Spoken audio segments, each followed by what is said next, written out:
কথায় আছে সবে মিলে করি কাজ হারি জিতি নাহি লাজ। কিন্তু যদি সেই সবে মিলে করি কাজের মাঝে একা একা সবাই লড়াই করতে শুরু করে তাহলে ঠিক কি নজির তৈরি হয় তার চিহ্ন প্রকাশ বিকাশ সব কিছু দেখেছেন গতকাল দিল্লির বিধানসভা নির্বাচনে। কেন আমি এই কথা দিয়ে শুরু করলাম সবে মিলে করি কাজ হারি জিতি নাহি লাজ, তার কারণ এই তো কিছুদিন আগে সম্প্রতি লোকসভা নির্বাচনে আপনারা দেখেছিলেন ইন্ডিয়া জোট, ইন্ডিয়া গাঠ বন্ধন, আমি এখনো পর্যন্ত বলি ইন্ডিয়া অ্যালায়েন্স, তার কারণ তারা এই নামটি দিয়েছিলেন। যদিও বা অনেকে বিরোধী শিবিরে বলেন ইন্ডির পিন্ডি চটকে গেছে, বিরোধী শিবির বলেন, কিন্তু আমরা বলি না। আমরা মনে করি সবাই মিলে, অর্থাৎ বিরোধী যদি শক্তিশালী হয় শাসক আরও ভালো শাসন করতে পারেন।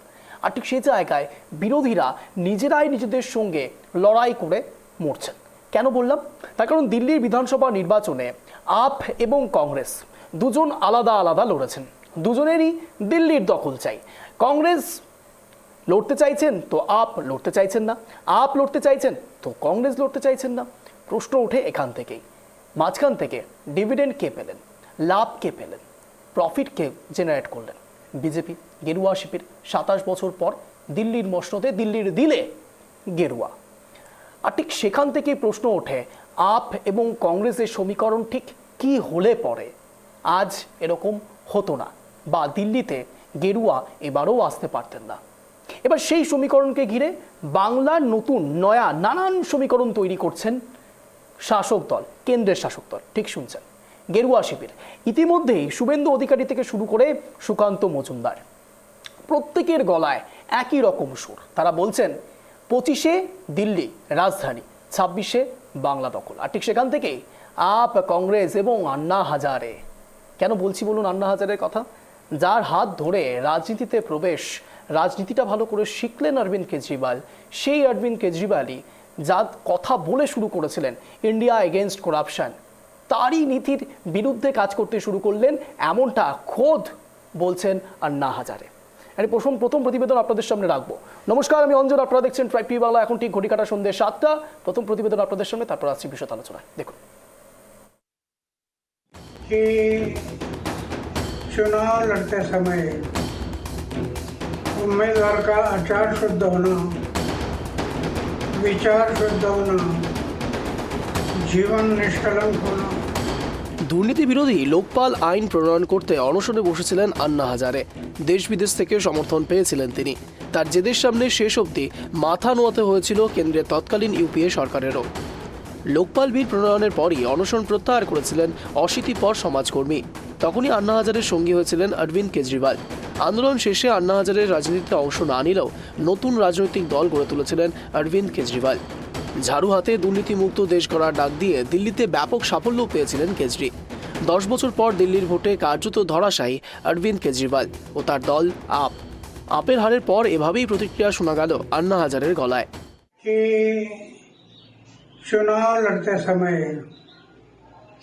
उम्मीदवार का आचार शुद्ध होना, विचार शुद्ध होना, जीवन निष्कलंक होना, जीवन में त्याग होना और अपमान करने की शक्ति होना, ये गुण अगर उम्मीदवार में है तो मतदारों को विश्वास आता है। কেজরিওয়াল কি ক্ষমতা এবং অর্থ নিয়ে ব্যস্ত হয়ে পড়েছিলেন? আবগারি দুর্নীতির কথা টেনে কার্যত সেই ইঙ্গিতই দিলেন আন্না হাজারে। शराब के बारे में उन्होंने एक मुद्दा उठाया कि शराब की दुकान, उसमें शराब की बात क्यों आ गई? पैसा, धन और दौलत इसमें बह गया। কেজরিওয়াল কি ছলনার আশ্রয় নিয়েছিলেন? দিল্লি থেকে আপের বিদায় নিশ্চিত হতে যেন সেই কথাই বললেন আন্না হাজারে। निष्काम भाव से जो कर्म होता है, निष्काम फल की अपेक्षा ना करते हुए जो आदमी अपना कर्म करता है, ये भगवान की पूजा होती है। निष्काम कर्म यही भगवान की पूजा होती है। पूजा सिर्फ मंदिर में नहीं, तो जनता की सेवा ये भगवान की पूजा है। उनके समझ में नहीं आया और इसके कारण वो गलत रास्ते में गया और डाउन हो गया। স্পষ্ট, কেজরিকে রাজনীতিতে পা রাখতে না করা আন্না হাজারে যেন বিস্মিত নন কেজরিওয়ালের হারে। Bureau report, tribe TV Bangla. কি বুঝলেন? আন্না হাজারে তিনি সরাসরি বলছেন যে দুর্নীতির বিরুদ্ধে আপ গভর্নমেন্ট এসেছিলেন, অরবিন্দ কেজরিওয়াল এসেছিলেন, সেই দুর্নীতির মোড়কেই, সেই চাদরেই আবদ্ধ হলেন আম আদমি পার্টি, অরবিন্দ কেজরিওয়াল। আর ঠিক তারই ফসল, তারই ফলাফল দিল্লির নির্বাচন। এবং দিল্লির নির্বাচনে আম জনতার রায় সরাসরি বিজেপি থেকে। যদিও বা এখানে অনেকগুলো সমীকরণ কাজ করে। ঠিক কী কী সমীকরণ? এখানে তিনটে এম ফ্যাক্টর কাজ করে। এক মোদি ফ্যাক্টর, এক মধ্যবিত্ত ফ্যাক্টর, আর এক মহিলা ফ্যাক্টর, মহিলা ভোটের ফ্যাক্টর। এই তিন এম ফ্যাক্টর খুব স্বাভাবিকভাবে দিল্লির নির্বাচনে অনেক বড় অংশ নিয়েছে। এবং তাছাড়াও পাঞ্জাবি এবং তার সঙ্গে সঙ্গে ব্যবসায়ী এবং দলিত, এই তিনটি ফ্যাক্টরও কিন্তু এখানে যথেষ্টভাবে কাজ করেছে। অনেকগুলো বিষয় এখানে রয়েছে যার দরুন আজ এই পরিণতি দিল্লির নির্বাচনে। যদিও বা দিল্লির নির্বাচন, দিল্লির ভোটের পালস আর বাংলার ভোটের পালস একেবারেই ভিন্ন। রাজধানী হলেও রাজধানীর মানুষ, আম জনতা আর বাংলায় আম জনতার মধ্যে চিন্তা ভাবনার অনেক পার্থক্য রয়েছে। আর ঠিক সেখান থেকেই কুণাল ঘোষ হয়তো বলছেন তার মন্তব্য। ঠিক কি মন্তব্য করেছেন তিনি? দিল্লির নির্বাচন, রাজধানীতে নির্বাচন যখন বিজেপি এক কদম এগিয়ে, ঠিক সেই এক কদম এগিয়ে যাওয়াকে কেন্দ্র করেই যেভাবে বাড়তি অক্সিজেন পাচ্ছে বাংলার বিজেপি, বাংলার গেরুয়া শিবির, সেখান থেকে তৃণমূল কংগ্রেস এখনো পর্যন্ত আত্মবিশ্বাসী। তারা মনে করছেন দিল্লি আর বাংলা এক নয়, দু জায়গার রাজনৈতিক পলিসিও আলাদা, চিন্তাভাবনাও আলাদা। তাই বাংলায় 250+ তৃণমূল কংগ্রেস। কুণাল ঘোষ কি বলছেন শুনুন। দিল্লির ব্যাপার দিল্লিতে, এ নিয়ে কোনো মন্তব্য করব না। কিন্তু যে বা যারা পশ্চিমবঙ্গ নিয়ে কোনো কথা বলতে চাইছেন তাদের স্পষ্টভাবে বলে দিই, 2026 সাল বিধানসভা নির্বাচন পশ্চিমবঙ্গে হবে এবং তৃণমূল কংগ্রেস অন্তত 250টি আসন পাবে এবং চতুর্থবারের জন্য মুখ্যমন্ত্রী হিসেবে শপথ নেবেন মমতা বন্দ্যোপাধ্যায়। এবার অন্য কোথায় কি হচ্ছে আলাদা ব্যাপার, দিল্লির ব্যাপার দিল্লিতে, তার কোনো প্রভাব এখানে পড়বে না।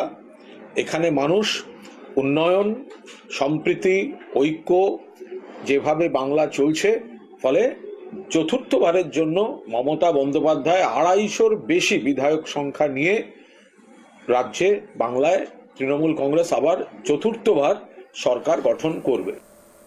বাড়তি সময় নেব না, আগামী 1 ঘন্টায় যাদের নিয়ে আলোচনা করব তাদের সঙ্গে পরিচয় পর্ব সারবো। এই মুহূর্তে যারা যারা রয়েছেন আমাদের সঙ্গে, রয়েছেন মাননীয় রিমা ব্যানার্জি, বিজেপি সমর্থক, আমাদের সঙ্গে রয়েছেন মাননীয় তন্ময় খান, আপ সমর্থক, রয়েছেন আমাদের সঙ্গে মাননীয় রতনবালা, কংগ্রেস সমর্থক। এছাড়াও আমাদের সঙ্গে যুক্ত চলেছেন কিছুক্ষণের মধ্যে তৃণমূল কংগ্রেস সমর্থক। আমি ঠিক এই জায়গায় প্রথম চলে যাব তন্ময় বাবুর কাছে। তন্ময় বাবু, কার্যত দিল্লিতে আপনাদের যেভাবে হাঁটতে হলো, আপনারা আশাবাদী ছিলেন, আপনারা বলেছিলেন যে দিল্লিতে, রাজধানীতে আপেরই শাসন থাকবে, কিন্তু অ্যালাস থাকলো না। বিজেপি এলো, গেরুয়া শিবির এলো, 27 বছর পর আবারও গেরুয়া ঝান্ডা রাজধানীর বুকে। তন্ময় বাবু আনমিউট করুন প্লিজ।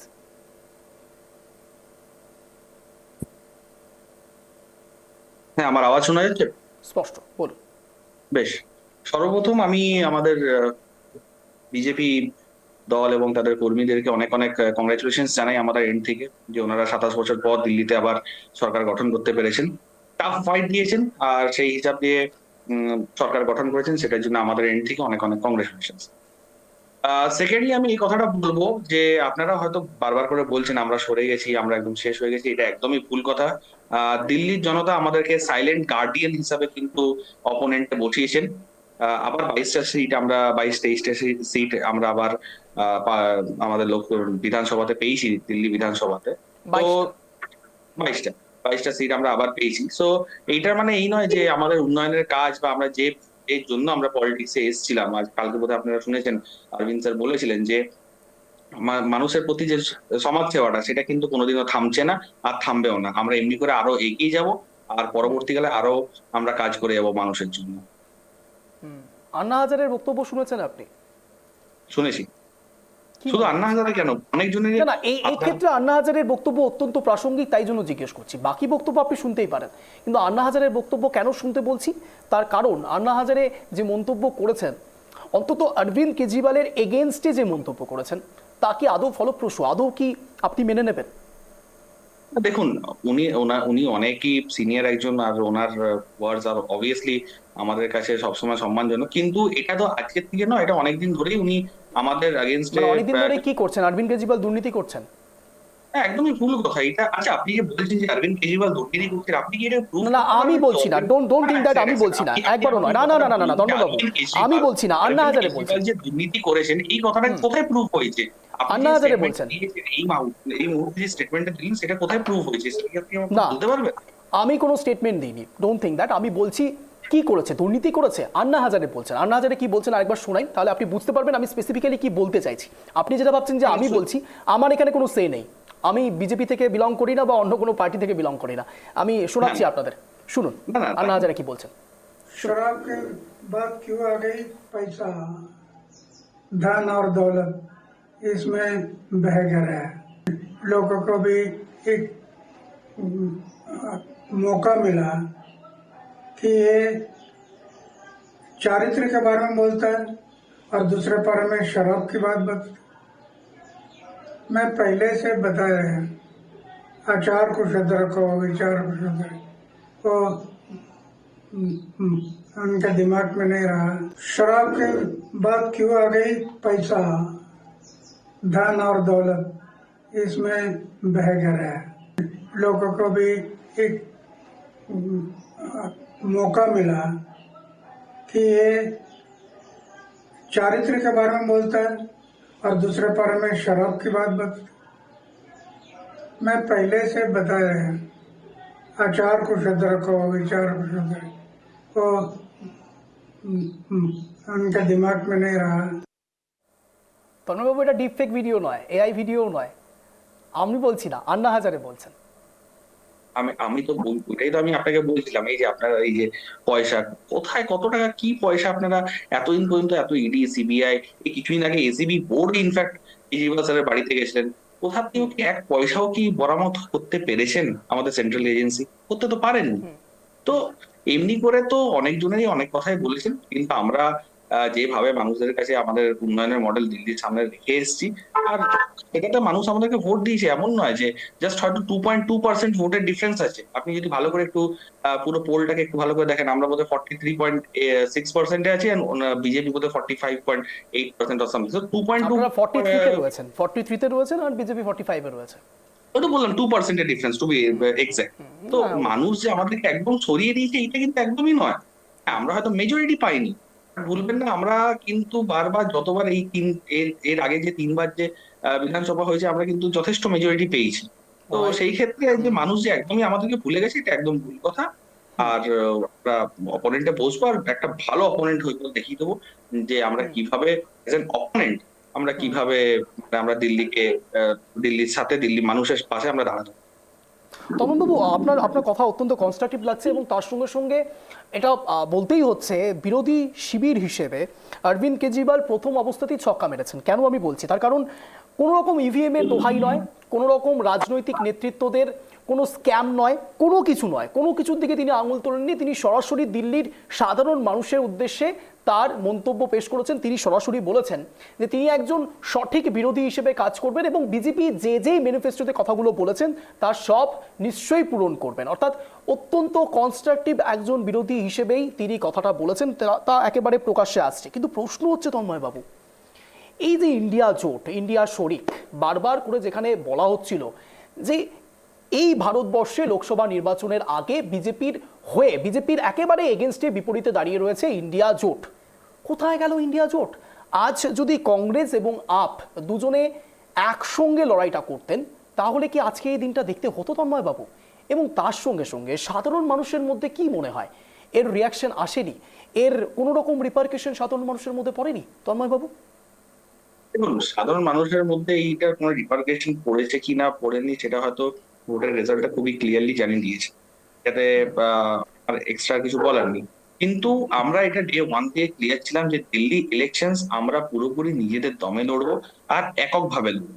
তো এইটা নিয়ে আলাদা করে মানে যদি আপনি পুরোনো প্রেস কনফারেন্স বা আমি আসছি তন্ময়বাবু, কিন্তু এই মুহূর্তে আমাদের সঙ্গে জুড়ে গেছেন মাননীয় গৌরাঙ্গ চৌহান, তৃণমূল সমর্থক।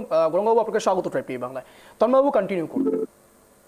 তো আমরা ডে ওয়ান থেকে বলে গেছিলাম যে দিল্লি ইলেকশনস আমরা এককভাবেই লড়বো আর একাই লড়েছি। আর আবার বলছি, যেটা মানুষ দিল্লি জনগণের যেটা রায় ছিল সেটাকে আমরা মেনে নিয়েছি। সেটা তো আপনিও এইমাত্র আমরা আমি এটা বারবার করে বলছি যে আমরা এতদিন পর্যন্ত একটা ওয়ার্ডি গভর্নমেন্ট হয়ে দেখিয়েছি, এবার একটা ট্রাস্ট ওয়ার্ডি আমরা সাইলেন্ট গার্ডিয়ান হয়ে দিল্লির মানুষের প্রতি একটা যে অপোনেন্ট আমরা বুঝিয়েছি সেটাও আমরা একটু ভালো করে মানে অত্যন্ত ভালোভাবে আমরা এই রোলটাকে পালন করি। বেশ, আমি এই ঠিক এখানেই রতনবাবুর কাছে যাব। রতনবাবু, অনেকেই বলছেন রাজনৈতিক সমীকরণ অনুসারে কংগ্রেস কিছুটা আপকে পিছনে ফেলে বিজেপিকে এক্সট্রা অ্যাডভান্টেজ দিয়েছে, স্বীকার করেন? প্রথমে ট্রাইব টিভি চ্যানেলে যারা আছেন প্রত্যেককে শুভ সন্ধ্যা, এবং প্রথমেই অভিনন্দন জানাই যে দিল্লির নির্বাচনে যে জাতীয় দল 27 বছর ধরে লড়াই করার পর আজকে মসনদে তারা এসেছেন, সেই বিজেপি পার্টিকে ধন্যবাদ জানাই। অরবিন্দা, ধন্যবাদ জানাচ্ছেন গণতন্ত্রের, আপনি? আচ্ছা, হ্যাঁ অবশ্যই ধন্যবাদ জানাবো। তারা একটা গণতান্ত্রিক দল, জাতীয় দল, 27টা বছর রাজনীতিতে তো ওই যারা হঠাৎ করে উঠে আসে দেখবেন আবার হঠাৎ করে তারা চলে যায়, হ্যাঁ, কিন্তু দীর্ঘ লড়াই করার যে মানে যেটা যে দল, সেই দল ক্ষমতায় একদিন না একদিন আসে, আজকে এসেছে, ঠিক আছে। আর যেটা বলি অজন্দা, একটা ছোট্ট একটা গল্প, মানে 1 মিনিটের একটা গল্প বলি। তাতে কি আমার উত্তরটা থাকবে? স্পেসিফিক উত্তরটা পাবো তো? হ্যাঁ অবশ্যই পাবেন। এক ব্যবসায়ী 5 রপ্তানি করেছে বিদেশে। 5 রপ্তানি করার পর তার 1 কোটি টাকা লাভ হয়েছে। আশেপাশে মানুষ জানতে পেরেছে, আরে একটু 1 কোটি টাকা লাভ হয়েছে, সব লোক এসে বলছে আরে क्या मुनाफा हो गया, आप तो मालामाल हो गया, आपका तो 1 करोड़ रुपया লাভ हो गया। তো সেই ভদ্রলোক সকালবেলায় গদিতে বসে পান মুখে দিয়ে পাঞ্চি বাসে আর বলছে যে হ্যাঁ কুছ কুছ লাভ হো গিয়া। ঠিক তার 1 বছর পর দেখা যাচ্ছে সে 5 রপ্তানি করেছিল, তার 80 লাখ টাকা লস হয়ে গেছে। आसे-पासे लोकजन ऐसे बोलते থাকে ये क्या हो गया, आप तो बर्बाद हो गया, आपका ये हो गया, वो हो गया, অমুক हो गया। কিন্তু সে কিন্তু গদিতে পাঞ্চি বাচ্চার মধ্যে হ্যাঁ কুছ কুছ লস হতা है। তো অরবিন্দা, আমরা যারা ভারতীয় জাতীয় কংগ্রেস, আমরা যারা আছে জাতীয় দল, তাদের চলার উৎসাহ থাকে। মানুষের কাজ করতে গেলে কখনো কখনো মানুষ তারা ভাবে যে ঠিক আছে, পরিবর্তন হয়েছে, দেখেছিল। আজকে আন্না হাজারের কথা যেটা আপনারা দেখালে, কি ভয়ঙ্কর কথা বলুন তো অর্জুনদা। আজকে পরিষ্কার হয়ে গেল যে আন্না হাজারেকে তার ঘাড়ে ভর করে আজকে শুধুমাত্র মনের মধ্যে এক বাইরে এক দেখিয়ে ক্ষমতায় আসার পরে দুদিন বাদে তার সেই আজকে আপনাকে বলে যায় আপনাদের চ্যানেলে এই আম আদমি পার্টির দলটাই একটা উঠে যাবে কিছুদিন বাদে দেখবেন। আমি বুঝতে পারলাম না রতনবাবু, আমি বুঝতে পারলাম না কি বললেন আম আদমি পার্টি দলটা? না হ্যাঁ, এই যে আম আদমি পার্টি যে কেজরিওয়ালের দল, সেই দলটাই উঠে যাবে দেখবে। দল উঠে যাবে? কারণ হ্যাঁ একদম দলটা উঠে যাবে। যে দলটা শুধুমাত্র মিথ্যার উপর ভর করে একটা বয়স্ক মানুষ, তার সাথে আরো কিছু তোমাদেরকে শেষ পর্যন্ত দেখা গেল যার শক্তি বেশি হবে না, সেই লাস্ট শেষ পর্যন্ত টিকে থাকে। তো আজকে যে দলটা পাওয়ারে আছে, সেই দলটা সমস্ত শক্তি দিয়ে, তার অর্থ দিয়ে, সিবিআই, ইডি, সমস্ত কিছু পয়সা সব কিছু দিয়ে আজকে তারা বড় বড় ভাষণ করে তাদের যে ম্যানিফেস্টো যেটা তৈরি করেছে, সেইটা দেখিয়ে দিল্লির মানুষের মনে হয়েছে যে না, এই দল ডবল ইঞ্জিনের সরকার হলে আমাদের যমুনার জল 3 বছরের মধ্যে পরিষ্কার হয়ে যাবে, মানে পান করার উপযুক্ত হয়ে যাবে, বাড়ি বাড়ি জল পৌঁছে যাবে। এটাই তো চাই। রতনবাবু, যতটা বিরোধিতা আপনারা এই যে এত সুন্দরভাবে প্যানেল ডিসকাশনে আপনারা দেখাচ্ছেন বিরোধিতা, আমি একটু সময়টা বলার চেষ্টা করবো আপনাদের সকলের সময় নিয়ে। আপ 43.57%, বিজেপি 45.56%, এবং ইন্ডিয়ান ন্যাশনাল কংগ্রেস 6.34%। যদি খুব ভুল না হই, একেবারে ইলেকশন কমিশনের পোর্টাল থেকে আমি এই তথ্যটা রাখছি। এটা এক্সাক্ট ডাটা যেটা আপনি বললেন, এটাই এক্সাক্ট ডাটা।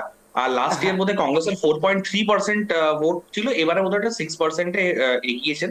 আর বিজেপি এক্স্যাক্টলি। এবার এই যে 2% ভোট, এবং এই 2% ভোটের মধ্যে যদি আমরা ট্যালি করি, আপ আর বিজেপির মধ্যেও এই 2%-এরই ব্যবধান রয়েছে। কি অদ্ভুত না? অবশ্যই অবশ্যই, খুব ভালো বলেছেন আনন্দা, খুব ভালো বলেছে।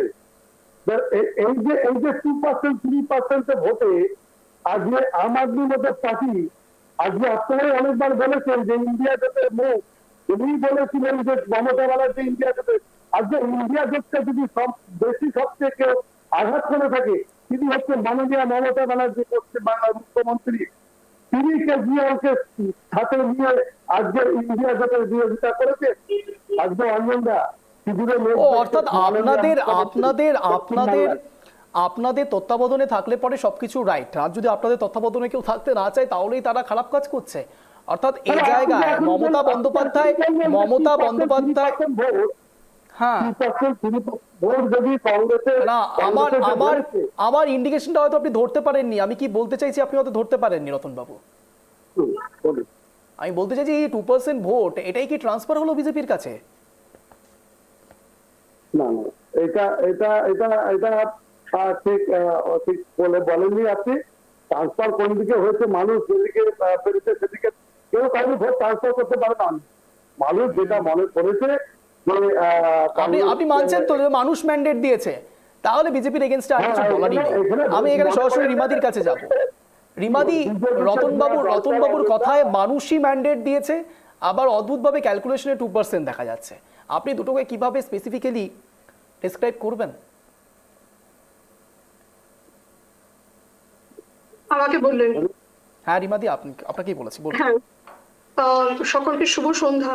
কিছু শুরু করার আগে আমি একটা খুব পজিটিভ জিনিস সেটা সবার মধ্যে বলতে চাই, সেটা হচ্ছে জেনারেলি নিউজ চ্যানেলেও আমরা সেটা খুঁজে পাই না। আমাদের রাজনীতির ঊর্ধ্বে যে রাজনীতির সৌজন্যতা প্রত্যেকটি দল থেকে ভারতীয় জনতা পার্টির প্রতি আজকে দেখলাম, তার জন্য সকলকে অভিনন্দন জানাই।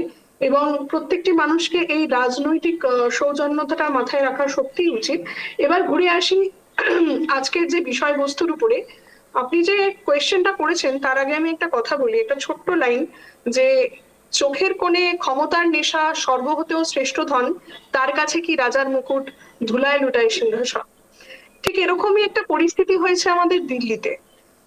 এই যে আমি দুদিন আগেই আপনার চ্যানেলেই বলেছিলাম আপকি বার মোদী সরকার, ঠিক সেই কথাটা তুলে আমি বলি যে এটি কিন্তু শুধুমাত্র কংগ্রেসের এই যে ইন্ডি জোটটা শুধুমাত্র ভারতীয় জনতা পার্টি ভারতবর্ষকে বিশ্ব বরেণ্য জায়গায়, যে জায়গায় আজকে পৌঁছে দিয়েছে, সেইখান থেকে তারা তাদের অস্তিত্বের ক্রাইসিসের জন্য এই জোট বন্ধন করেছে।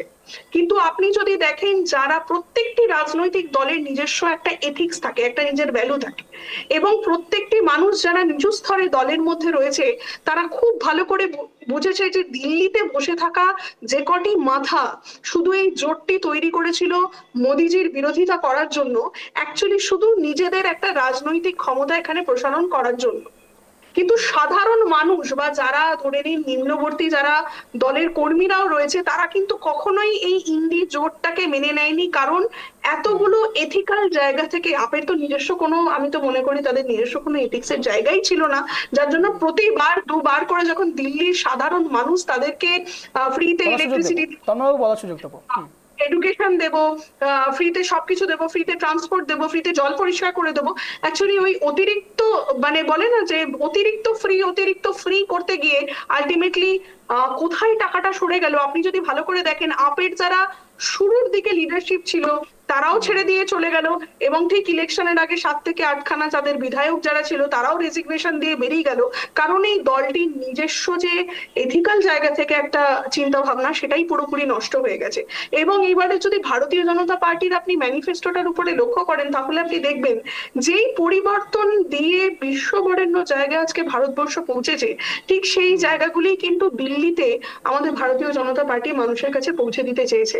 আপনি দেখুন, আমি কয়েকটা কথা আপনাকে বলি। বলি, যেরকম 75 লক্ষ বেনিফিশিয়ারিকে আমরা রেশন দেওয়ার কথা বলেছি 5 বছর ধরে ফ্রি অফ কস্ট। আমি আসি পাবলিক ডিস্ট্রিবিউশন সিস্টেম, তার মধ্যে আমরা বলেছি প্রতি বছর আমাদের বেনিফিশিয়ারি বাড়তে থাকবে। তার মানে আগামী দিনে পাবলিক ইন্টারেস্টের জন্য যেই সরকার যে ভালো কাজগুলি করবে তার মধ্যে কিন্তু প্রতিটা মানুষ লাভিত হবে। আমি আসি অটল ক্যান্টিন, যেখানে 5 টাকা, আজকের দিনে আমি আবার মনে করিয়ে দিই, আমরা কলকাতায় থেকে বলতে পারি যে 100 টাকা আমি দিনের নিয়ে বেরোলে পরেও দিনের শেষে আমি নিয়ে ফেরত আনতে পারবো, কিন্তু দিল্লির মতন একটা জায়গায় যেখানে সকালবেলা থেকে রাত অব্দি তাদের মানে লাইফস্টাইলটাই এমন জায়গায়, সেখানে 5 টাকায় অটল ক্যান্টিন 33টির উপরে বেশি মানে ক্লাস্টার জায়গায় তৈরি হচ্ছে সাধারণ দৈনন্দিন পথে চলা মানুষের জন্য। এই জিনিসগুলো কিন্তু খেয়াল রাখবেন। বাংলার মা কেন রিমাদি সব খেয়াল রাখুন। আবার রিমাদি, একটুখানি আমি আরো দুটো পয়েন্ট রিমাদি, একটুখানি রিমাদি, বলে দিই। আমি বুঝতে পেরেছি আপনার ম্যানিফেস্টোতে, আপনাদের ম্যানিফেস্টো আমি আসছি তন্ময়বাবু, আসছি আপনার কাছে। আপনাদের ম্যানিফেস্টোতে কি থাকবে বা কি রয়েছিল সব পাবলিক দেখেছে। না, আমি এই দেখার কথাগুলো পরেই বলার পিছনে কারণ হচ্ছে আমরা বলা কিন্তু শুরু করুন। শুধুমাত্র মানুষের কাছে একটা 2 বছর মানে দুটো টার্ম ধরে যে মানুষের কাছে তিনটা term। প্রতিশ্রুতিগুলো রেখেছে তারা আমি কিন্তু আসছি, তন্ময়বাবু সম্পূর্ণভাবে আসছি। বিফল। তারা সম্পূর্ণভাবে বিফল। আর কংগ্রেসের আপনি, যে না, না, না, 2% এর আমি ভোটের মানছি, কথা আপনি রিমা- বললেন, রিমাদি, আমি সেখানেও রিমাদি। কিন্তু আপনাকে হ্যাঁ, বলুন বলুন বলুন, 2% ভোটের কথা হ্যাঁ, আমি বলছেন, কিন্তু বলুন। সেখানেও আপনাকে আবার বলে দিচ্ছি যে মানুষের বা এই যে ইন্ডি জোটের উপরে কিন্তু কংগ্রেসের নিজেদের যারা কর্মীরা ছিল তাদেরও কোনোদিনও ভরসা ছিল না। আর আজকে আমি বলে দিচ্ছি সাধারণ মানুষ হিসাবে রাজনীতির ঊর্ধ্বে গিয়ে তারা কিন্তু সঠিকটাকেই বিচার করে নিয়েছেন, যদি আমি ধরে থাকি আপনার কথায়। দ্বিতীয়ত আমি আপনাকে একটা কথা বলি, শুধু আপনি এইটা দেখবেন না যে জোট গোষ্ঠী প্রথম থেকেই কিন্তু নিজেকে ইন্ডি জোটেও যেই ক্ষেত্রে নিজেকে একটা পরিচয় দিয়েছে লিডারশিপ হিসাবে, সেখানেও কিন্তু তারা ফেলিওর। যার জন্য কংগ্রেসের সাপোর্ট আছে কি নেই আমি সেটা নিয়ে কথা বলবো না, সেটা তাদের রাজনৈতিক মতামত। কিন্তু সাধারণ দিল্লির মানুষ প্রতি বছর আপনি দেখুন 1 লক্ষর উপরে ভোটার্স আগের ইলেকশন থেকে যারা যেটা বেড়েছে সেইটাকেও কিন্তু কনসিডারেশন আমাদের নিতে হবে। শুধুমাত্র বেশ, কংগ্রেসের ভোট বেশ। শিফট হয়েছে তা কিন্তু রিমাদি, নয়। বুঝতে পেরেছি রিমাদি। আমার কথা হচ্ছে যে আপনি বিশ্ববরণের কথা বলছেন, বিশ্ববরণের উদাহরণ টানছেন যে সমগ্র বিশ্বে বিজেপি তার যাবতীয় কাজ ভারতের ক্ষেত্রে এক মাইলস্টোন ক্রিয়েট করেছে। রিসেন্টলি কতজন অবৈধবাসীকে বোধহয় সম্ভবত আমাদের ভারতে দিয়ে রাখা হয়েছে, কতজন জানো রিমাদি? 140 আশা করি, ঠিক বলছি। এটা আমাদের জন্য খুব গর্বের, রাইট? আমি এখানে আপনাকে একটা কথা বলছি, এই কথাটা আপনি তুললেন বলে আপনাকে এখানে একটা পরিষ্কার করে দিই এবং আপনার চ্যানেলের মাধ্যমে যারা বাকিরা রয়েছে তাদেরও পরিষ্কার করে দিই। ঠিক যেই জিনিসটা নিয়ে মোদিজি সিএএ এবং প্রতিবার বলে গেছেন, এবং আমরা এনআরসির কথাও বলেছি যে যারা অনুপ্রবেশকারী, যারা জোর করে একটি দেশের মানুষ তার খাদ্য, তার চাকরি, তার জীবিকা, তার সবকিছুর উপরে অধিকার জমিয়ে ইল্লিগাল ইমিগ্রেন্ট হয়ে একটি জায়গায় পৌঁছায়, শুধু তার নিজস্ব সেটা সে কি করতে যাচ্ছে তার নিজের স্বপ্নের খাতিরে বা কোনো ইলিগাল মোটিভেশন নিয়ে, সেই ক্ষেত্রে কিন্তু সেই অনুপ্রবেশকারীকে কোনো দেশই মেনে নেবে না। এবং একটু মানছি রিমাদি, মানছি, আসছি রতনবাবু, আসছি। রিমাদি আপনি যে যুক্তি দিচ্ছেন, রিমাদি কাইন্ডলি একটু শুনে নিন। রিমাদি, কাইন্ডলি একটু শুনে নিন, আপনার কথা আমি বুঝতে পেরেছি, রতনবাবু আসছি। রিমাদি, আমি এবার আপনাকে মেনশন করছি, একটু শুনে নিন প্লিজ। রিমাদি কাইন্ডলি একটু শুনে নিন। বুঝতে পেরেছি রতনবাবু, আসছি আপনার কাছে। আমি দুজনের কাছেই আসছি, কাইন্ডলি একটু সময় দিন। আমি রিমাদির কাছে একটু যাবো। রিমাদি, আপনি একদম ঠিক বলেছেন, কেন অবৈধবাসীকে অন্য দেশে রাখা হবে, একদম ঠিক। আমাদের ভারতের রাষ্ট্র যদি বাংলাদেশ থেকে কেউ আসে তাকেও ফিরিয়ে দেওয়া উচিত, একদম ঠিক, মানছি। কিন্তু হাত পা বেঁধে মেক্সিকোর কথা নিশ্চয়ই মনে আছে। আমি আসছি রতনবাবু, আসছি মেক্সিকোর কথা, রতনবাবু মেক্সিকোর কথা নিশ্চয়ই আপনাদের মনে রয়েছে। মেক্সিকোকেও এই একই রকম ভাবে ট্রাম্প যখন হুঁশিয়ারি দিয়েছেন, তাদের যখন এইভাবে অভিবাসীকে তাদের দেশে ফেরত পাঠানোর কথা হচ্ছিল, তখন এই মেক্সিকো সামরিক বাহিনীকে সরাসরি সেখানে আসতে দেয়নি, না করে দিয়েছিল। মেক্সিকোর মতো একটা ছোট দেশ, আর ভারত পারছে না। ভারত সেখানে কিছু বলতে পারলো না যে না, এখানে কোনো সামরিক বিমান নামবে না। তার মানে এটা আমাদের ক্ষমতা নাকি অক্ষমতা? কথা বলছি, প্রত্যেকটি দেশের তার নিজস্ব একটা সিভিল সিস্টেম থাকে, প্রত্যেকটি দেশের তার নিজস্ব একটা নৈতিকতা থাকে না। যে আপনারা মানে যেভাবে আপনারা সিকিউরিটি সিস্টেমটাকে চালাচ্ছেন সেটা পুরোপুরি বিফল। আমাদের কেন্দ্রীয় গৃহমন্ত্রী অমিত শাহ স্যার এই ব্যাপারে পুরোপুরি বিফল, সেটা আপনারা মানুন না। আর আপনারা যেটা অনেক দূরে চলে যাচ্ছেন।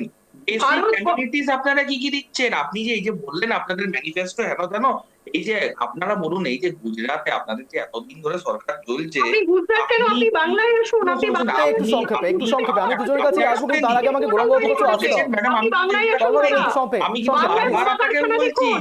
শেষমেশ মোদিজিকে একটা সিজিআই স্কুল বাংলায় রেডি কোনো- করে দেখাতে হতো দুনিয়াকে। বাংলায় আপনি এটা ধমকের আপনার রাজনীতি দেখুন। লজ্জাজনক ব্যাপার। বাংলায় আপনি এইটা চাকরি একেবারে বিক্রি তো আপনার দেখুন। লজ্জাজনক ব্যাপার। বেশ বেশ সেটাকে বেশ আপনি বেশ বেশ আপনাকে প্লিজ, thanks জানানো আমি দরকার। রিমাদি এবং তন্ময়দা দুজনের কাছে আসবো, কিন্তু গৌরাঙ্গবাবুর কাছে আসবো।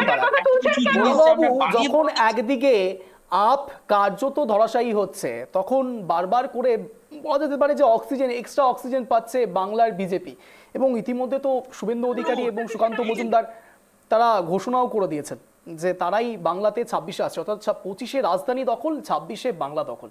সে জায়গায় আপনারা মনোবল হারাচ্ছেন নাকি মনোবল পাচ্ছেন? যদিও বা কুণাল ঘোষের কথাতে একেবারে আমি একটা কথা সেখানে খুব- মনোবল হারাচ্ছেন। আমি গৌরাঙ্গবাবুর কাছে আসবো। গৌরাঙ্গবাবু, দেখুন, আসলে হচ্ছে আমাদের এগুলো কথা শুনলে পরে এগুলো হাসি পায়। তার কারণ আমার প্রশ্ন শুনে হাসি পেল? না, এই যে আলোচনা প্রেক্ষাপটে ওটা যে বাংলায় মনোবল হারাচ্ছে কিনা, সেই সেই কথাগুলো শুনে যে ম্যাডাম বলছিলেন বাংলায় এগুলো এগুলো দুর্নীতির কথা, এগুলো এগুলো প্রতিদিনই এগুলা রোজকার টপিক, এগুলো নিয়ে আমরা মাথা ঘামাতে চাই না। আজকে ভারতবর্ষে দুর্নীতি করতে করতে সাহস অনেক জায়গায় পৌঁছে গেছে। প্রশাসনকে তৃণমূল সরকার মানে না, এটাই হচ্ছে তার প্রমুখ পরিচয়। আপনি আপনি তাহলে বলুন, আমি তাহলে বন্ধ করি। না, আমি আমি মানুষের কাছে আপনার কথাটা এক মিনিট বলার সুযোগ দিন রিমাদি প্লিজ, আমি আসছি। বলুন গৌরাঙ্গবাবু, বলুন। আজকে ভারতবর্ষে 14 সাল থেকে 24 সাল পর্যন্ত বিজেপি সরকারটা রয়েছে, নরেন্দ্র মোদী সরকার রয়েছে। বিজেপির জন্য নয়, বিজেপির জন্য নয়, কংগ্রেসের জন্য আছে। আজকে কংগ্রেস হচ্ছে আজকে জাতীয় কংগ্রেস, কংগ্রেস বিজেপিকে রেখে দিচ্ছে। এটা আমাদের লজ্জার, এটা আমাদের দুর্ভাগ্যের। 2% ভোটের ফারাক হলো, 3000-2000 ভোটে জিতলো। আজকে তো সব থেকে বেশি কংগ্রেস খুশি হয়েছে যে একটা যখন তারা নিজেরা ব্যর্থ, তারা হচ্ছে দেশকে দিশা দেখাতে ব্যর্থ, দেশের নেতৃত্ব তুলে আনতে ব্যর্থ, নরেন্দ্র মোদীর রতনবাবুর কথা যদি আপনি শুনে থাকেন, রতনবাবু কিন্তু শুভেচ্ছা বলেনি, বলেছেন ধন্যবাদ। আমি সেটা বলছি না, রতনবাবুর মতো এক্সপ্লেন করছেন। আমার বিষয় হচ্ছে আজকে যদি দেশে প্যারালাল নরেন্দ্র মোদী ভার্সেস যদি কোনো মুখকে দাঁড় করাতে না পারা যায়, তাহলে হচ্ছে বিজেপিকে আজকে কেন আরো 10 বছর 15 বছরও সরানো যাবে না। তার নরেন্দ্র মোদী প্যারালাল কি মমতা বন্দ্যোপাধ্যায়? আগে আমি বলি, সেই জায়গাটাতে আমি আসছি, পরবর্তীতে আসছি। আজকে অরবিন্দ কেজরিওয়াল কিন্তু কিন্তু ইন্ডিয়া জোটের একটা ইম্পর্টেন্ট পার্সন এবং ইম্পর্টেন্ট মুখ ছিলেন। আচ্ছা, সেটাকে আজকে কংগ্রেস চাইলো কোনো না কোনো ভাবে কংগ্রেস চাইলো যে কোনো ভাবে যেন সেখানটা তাকে সহযোগিতা না করে দিয়ে যত প্রকারে করে যেন আজকে না আসতে পারে। কত পার্সেন্ট ভোট কম পেয়েছে? 5% ভোট ইনক্রিজ করলে পরে আজকে বিজেপি ওখানে থাকতে পারতো না। আজকে এই জায়গাটা ভাবার বিষয় রয়েছে। আর মমতা বন্দ্যোপাধ্যায় সম্বন্ধে বলতে গেলে পরে বাংলায় মমতা বন্দ্যোপাধ্যায়ের প্যারালাল মুখ এখানে এখন তৈরি হয়নি। বিজেপির নেতাদের তৈরি হয়নি সেই ক্যাপাবিলিটি, সেই সংগ্রাম এবং সেই জায়গা তৈরি করতে পারে। গৌরাঙ্গবাবু, আপনারা ওই ঘুরে ফিরে ওই কথাটাই বলবেন যে নরেন্দ্র মোদীর এগেনস্টে বিরোধী মুখ হিসেবে মমতা বন্দ্যোপাধ্যায় আসুক। তা আমি বলছি, মমতা বন্দ্যোপাধ্যায় আসবে নাকি অরবিন্দ কেজরিওয়াল, কাকে আগে রাখবেন? নরেন্দ্র মোদীর বিরুদ্ধে প্রধান মুখ যখন থেকে কেজরিওয়াল জেলে গেছিলেন, তাকে জোর করে জেলে নিয়ে যাওয়া হয়েছিল, যার প্রমাণ নাই, এটা নাই, ওটা নাই, তারপরেও তাকে ছাড়া হলো, সব আমরা জানি। কিন্তু প্রধানমন্ত্রী আমার প্রশ্নটা স্পেসিফিক্যালি প্লিজ একটু উত্তর দিন না। মানে ইন্ডিয়া জোটের মুখ কাকে করা উচিত, মমতা বন্দ্যোপাধ্যায়কে নাকি অরবিন্দ কেজরিওয়ালকে? হবে, না হলে পরে কে মুখ হবে? কংগ্রেসের কেউ মুখ আছে? মমতা বন্দ্যোপাধ্যায় হতে হবে তো। আজকে দিল্লিতে বিজেপি আসাতে বিজেপি যতটা খুশি, তার থেকে বেশি খুশি কংগ্রেস। আপনি সৌগত রায়ের কথা শুনেছেন? সৌগত রায় কি বক্তব্য রেখেছেন? সৌগত রায় বলছেন দিল্লিতে, রাজধানীতে আপের হারার পেছনে মূল কারণ দুর্নীতি। সৌগত রায় বলছেন, তৃণমূল সাংসদ। আমি তন্ময় বাবুর কাছে এখানে যেতে চাইবো। সৌগত রায়ের মতামত হতে পারে, কিন্তু আমাদের মত কিন্তু আলাদা। আচ্ছা, মানুষ সৌগত রায় তার মানে আপনাদের দলের মধ্যে পড়ে না নাকি? বন্দ্যোপাধ্যায় কোন মতামত দিচ্ছে আজকে গোটা দেশে 77টা সিট পাইলো, 400 সিটের মধ্যে 77টা সিট পাইলো, আরো তো 50-100টা সিট পেয়ে গেলে পরে তো আজকে নরেন্দ্র মোদী সরকারটা থাকতো না। সেই জাতীয় অর্থাৎ কংগ্রেসের উপরে আপনি বলছেন নৈতিক হার হয়েছে কংগ্রেসের, মানছি। আমি এখানে রতনবাবুর কাছে যাবো। রতনবাবু, নৈতিক হার মুখ থেকে নীতিগত দিক থেকে রাজনীতির প্রেক্ষিতে, রাজনীতির প্রেক্ষাপটে আপনারা হেরেছেন এবং কার্যত আপনারা নিজেদেরকে বহাল তবিয়তে ক্ষমতা বলে নিজেদেরকে রাখার চেষ্টা করছেন, কিন্তু আঞ্চলিক দলগুলো সাপোর্ট নিতে চাইছেন না, যেখানে সত্যি সত্যি আঞ্চলিক দলগুলোর সাপোর্ট অত্যন্ত দরকারি ছিল আপনাদের জন্য। রতনবাবু, শুনুন, এইসব ব্যাপার নিয়ে বা এইসব কথাবার্তা দিয়ে তো ভারতবর্ষের জাতীয় দলের যে পিডব্লিউসি, যেটা আমরা বলি যে ওয়ার্কিং কমিটি যেটা আমাদের আছে, সেই ওয়ার্কিং কমিটিতে কিন্তু আমাদের নীতি নির্ধারণ হয় যে কোন রাজ্যে বা কোথায় কিভাবে আমরা নির্বাচনে যাব। কিন্তু সবার উপরে একটা কথা বলি অঞ্জন দা, রতনবাবু, আমি না একটা জিনিস একটু বুঝতে চাই। রতনবাবু, আমি একটু বুঝতে চাই, আমি আপনাকে বলার সুযোগ দেবো। আচ্ছা, এই যে তৃণমূল কংগ্রেস বলুন, আপ বলুন বা কংগ্রেস বলুন, ইন্ডিয়া জোটের শরিক, প্রত্যেকে ইন্ডিয়া জোটের শরিক। দিল্লিতে এত ভুরি ভুরি অভিযোগ আপনাদের দুর্নীতি প্রসঙ্গে, বাংলার ক্ষেত্রে জাতীয় কংগ্রেস, কোট আন কোট, আবারও বলছি, আপনাদের জাতীয় কংগ্রেস একটা মন্তব্য করতে পারেন না? রাহুল গান্ধী একটা মন্তব্য করতে পারেননি যে এই রাজ্যে দুর্নীতি হচ্ছে? বলি অঞ্জন দা, আপনি যেটা বলছেন এই কথাটা আসছে আমি, যে দেখুন জাতীয় কংগ্রেসের নীতি আদর্শ নিয়ে তারা চলে। এবার যে কথাগুলো বারবার উঠে আসছে, মানে কংগ্রেস, জাতীয় কংগ্রেসের নীতি কি এটাই যে দিল্লিতে দুর্নীতি হচ্ছে আর বাংলাতে রাজনীতি মানে এসব হয় না? অঞ্জন দা, ইন্ডিয়া জোট বারবার আপনারা বলছেন, ইন্ডিয়া জোট নেই। শুনুন, ইন্ডিয়া জোটটা তৈরি হয়েছিল লোকসভা নির্বাচনকে কেন্দ্র করে। তার মানে এখন নেই।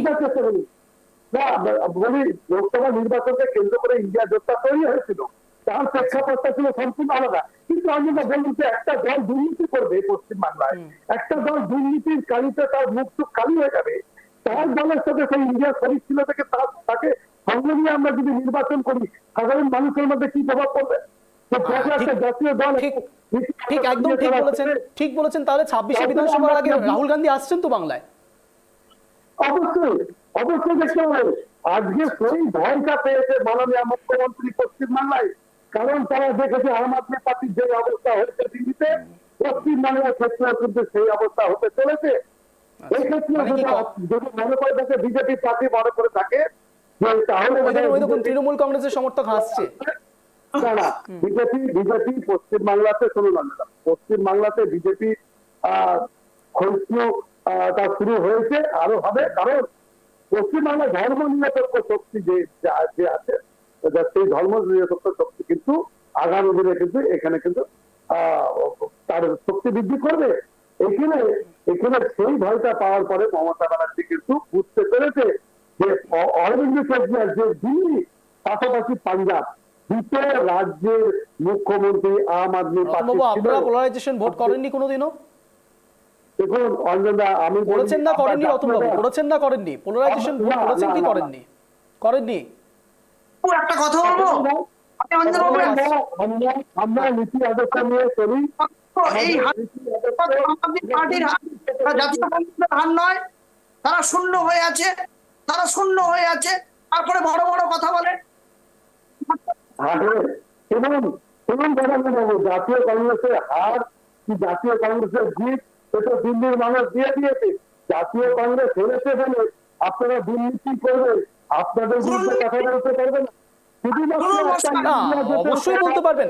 গৌরবাবু, আমি আসছি। তার আগে রতনবাবু আমাকে একটা কথা শুধুমাত্র বলুন, আপনারা তো সেকুলার না? প্লিজ আসছি গৌরবাবু, সরি রতনবাবু, আপনারা তো সেকুলার, রাইট? আসছি প্লিজ গৌরবাবু, একটু সময় দিন। রতনবাবু, আপনারা সেকুলার তো? দুর্নীতির কথা কি বলছেন? আসছি প্লিজ গৌরবাবু, আসছি। আমি আপনাকে কিন্তু এই একটা কথা, খুব একটা বার্তা আমি আপনাকে দিয়ে রাখি আজকে আপনার চ্যানেলে, যেরকম আমি দুদিন আগেও বলেছিলাম, আজকেও একটা বার্তা আমি অবশ্যই আপনাকে দিতে চাইবো যে 2024-এ ওড়িশা, 2025-এ দিল্লি, 2026-এ আমাদের বাংলা, সোনার বাংলা।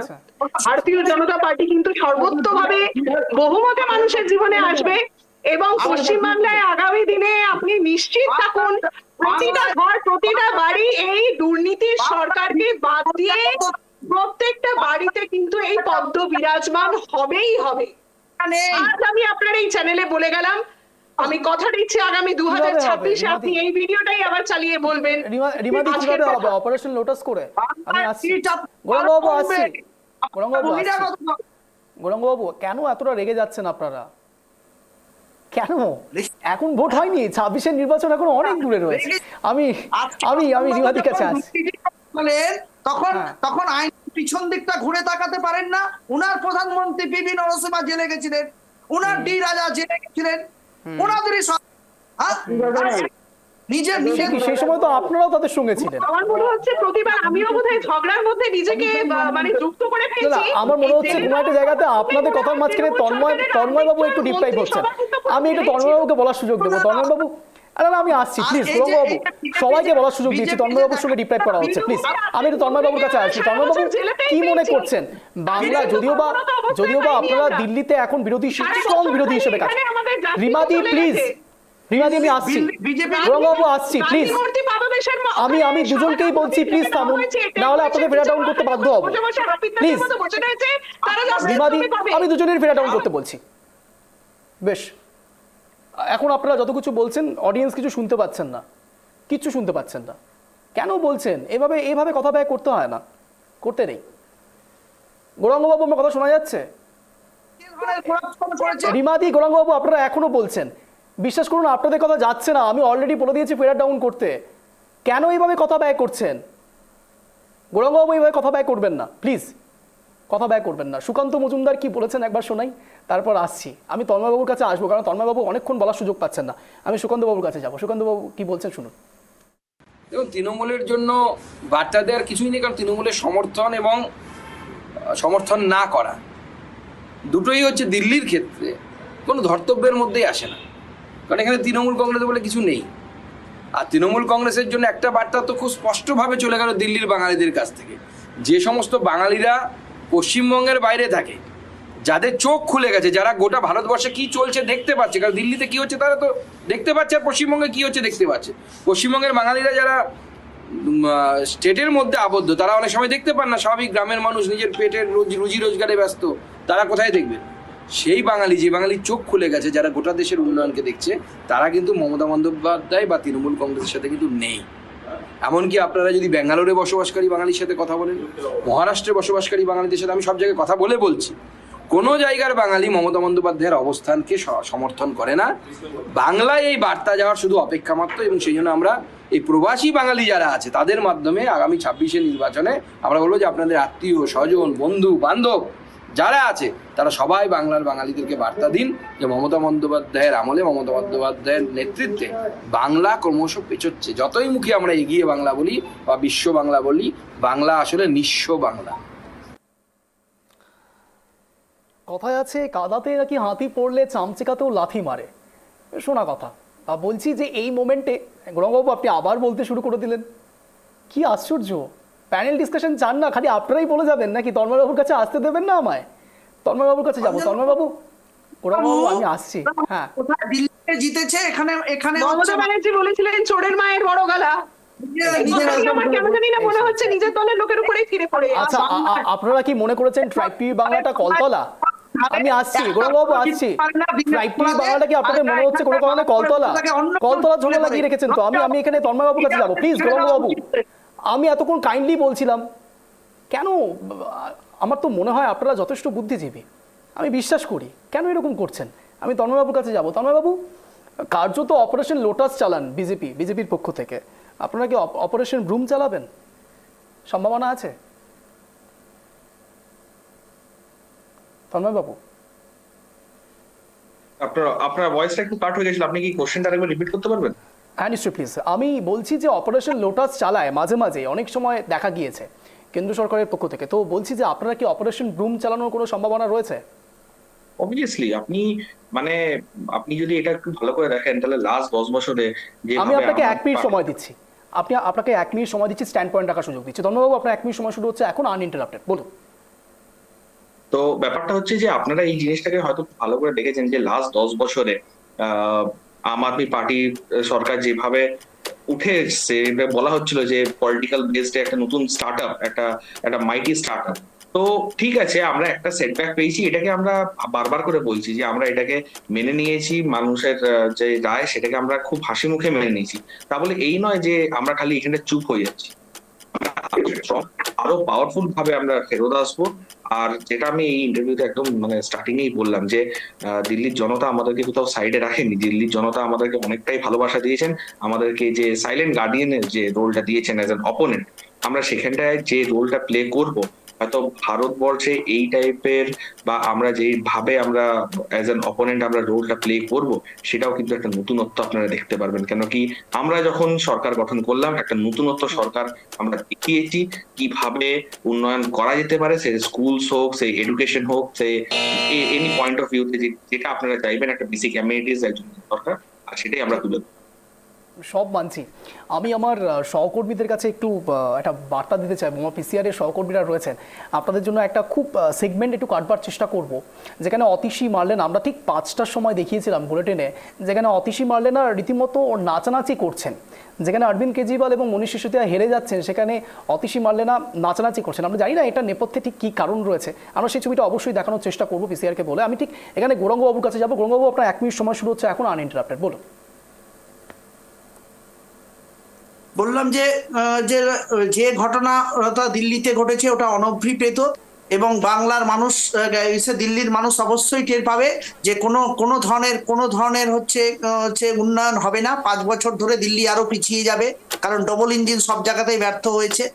এবং বাংলার ক্ষেত্রে বাংলায় এখন পর্যন্ত মমতা বন্দ্যোপাধ্যায় অপ্রতিরোধ্য, এবং বাংলা এবং ইন্ডিয়া জোটের প্রধান মুখ মমতা বন্দ্যোপাধ্যায়কে অবশ্যই যদি না করা যায়, এখন হাই টাইম, না হলে পরে বিজেপিকে, নরেন্দ্র মোদীকে সরানো যাবে না, কারণ মমতা বন্দ্যোপাধ্যায় দেশকে নতুন দিশা দেখাতে পারবে। আর কংগ্রেস, জাতীয় কংগ্রেস খুশি হয়েছে, অরবিন্দ কেজরিওয়াল যেহেতু সব থেকে বেশি রাহুল গান্ধীর থেকেও বেশি বিজেপিকে অ্যাটাক করতেন, তাতে সেই জন্য খুশি হতে পারে কংগ্রেস, আরো বেশি খুশি হচ্ছে যে ইন্ডিয়া জোটের মুখ হয়ে যাচ্ছিলেন।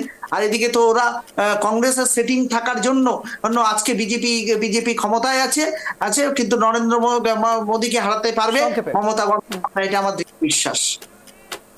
বেশ, গৌরাঙ্গবাবু, আপনার নির্ধারিত সময়ের আগে আপনি শেষ করেছেন। আমি ঠিক এখানে নিশ্চয়ই তন্ময়বাবু আপনিও দেখেছেন, এবং যারা প্যানেলিস্ট ছিলেন তারা প্রত্যেকেই দেখেছেন যে অতিশী মারলেনা রীতিমতো সেখানে নাচানাচি করছেন। যদিও বা নাচানাচি করাটা খুব স্বাভাবিক, তিনি জিতেছেন, খুব স্বাভাবিক, কিন্তু অরবিন্দ কেজরিওয়াল এবং মনীষ সিসোদিয়া যেখানে হেরে গেলেন, সেখানে অতিশী মারলেনা এইভাবে নাচছেন, এতটা উৎসাহ তার মধ্যে। আমি ঠিক জানি না এটা ঠিক কোন দিকে এই উৎসাহটা যাচ্ছে। এক হতে পারে পার্সপেক্টিভ, বিভিন্ন রাজনৈতিক মহল বলছেন যে হতে পারে হয়তো এখানেও অপারেশন লোটাস চলতে পারে, কিংবা এরকমও হতে পারেন যে তিনি আগে থেকেই জানতেন যে তিনি মুখ্যমন্ত্রী হয়তো হতে পারবেন না, তাই জন্যই তিনি উল্লাসে নাচছেন। আমি এখানে সরাসরি রিমাদির কাছে যাব। রিমাদি, আপনার 1 মিনিট সময় শুরু হচ্ছে এখন, আনইন্টারাপ্টেড, বলুন। দেখুন, অতিশীর কথা বলেছেন যখন, আমি বলি যে উনি জিতেছেন, একজন লিডার যিনি হবেন তিনি পুরো সার্বিক দলের অবস্থা দেখে, যেখানে একটা সার্বিকভাবে দলের হার হয়েছে, তিনি তাদের কথা না চিন্তা করে তিনি হয়তো নিজের জয়ের কথা চিন্তা করছেন, এটা তার ব্যক্তিগত মতামত। কিন্তু সেখানে এটা একটা ভারী ভার্পিক দলের ক্ষতি, সেই হিসাবে তার একটু চিন্তা করার দরকার আছে। তার প্রতিক্রিয়া আমার এটাই থাকবে। দ্বিতীয়ত হচ্ছে, সত্যি এটা অলীক স্বপ্ন যে ইন্ডি সরকার কোনোদিন সেইভাবে গঠিত হয়ে মমতা ব্যানার্জি তার মুখপাত্র হয়ে উঠবেন এবং সেইভাবে দেশ চালাবেন। আমার বিশ্বাস সেদিন যেরকম ভাবে এইবারে সবাই ডাহা হেরেছে, সেইবারেও তাই হারবে। এই অলীক স্বপ্নর দিকে না যেতে গিয়ে একটাই কথা বলবো, ভারতীয় জনতা পার্টি মূল যে নীতি সেটা হচ্ছে আগে দেশ, তারপরে পার্টি, তারপরে নিজে। তাই সেই ক্ষেত্রে দেশের কথা, দশের কথা সর্বদা ভারতীয় জনতা পার্টি ভেবেছে, এবং আগামী দিনেও ভারতীয় জনতা পার্টি, নরেন্দ্র মোদীজি এবং পশ্চিমবাংলায়ও আমরা দেখবো যে, আপনি দেখুন আজকে আর সময় দিতে পারছি না। আমি এখানে রতনবাবুর কাছে যাবো, কারণ আর সময় নেই। রতনবাবু, আপনার 1 মিনিট সময় শুরু হচ্ছে এখন, আনইন্টারাপ্টেড, বলুন। দেখুন, ওই ভারতবর্ষের জাতীয় কংগ্রেস তারা নির্দিষ্ট নীতি আদর্শ দিয়ে চলে, তার জন্য কোন রাজ্যে ভোট পার্সেন্ট কত পেলো, কত বাড়লো, কত কমলো, এটার উপরে নির্ভর করে কিন্তু ভারতবর্ষের জাতীয় কংগ্রেস চলে না। ভারতবর্ষের জাতীয় কংগ্রেস দেশের কথা ভাবে, দেশের সাধারণ মানুষের কথা ভাবে, দেশের ঐক্যের কথা ভাবে, দেশের ধর্ম নিরপেক্ষতার কথা ভাবে। সেই কথা ভেবে তারা কিন্তু তাদের মতো করে কিন্তু মানুষের কাছে যাওয়ার চেষ্টা করে।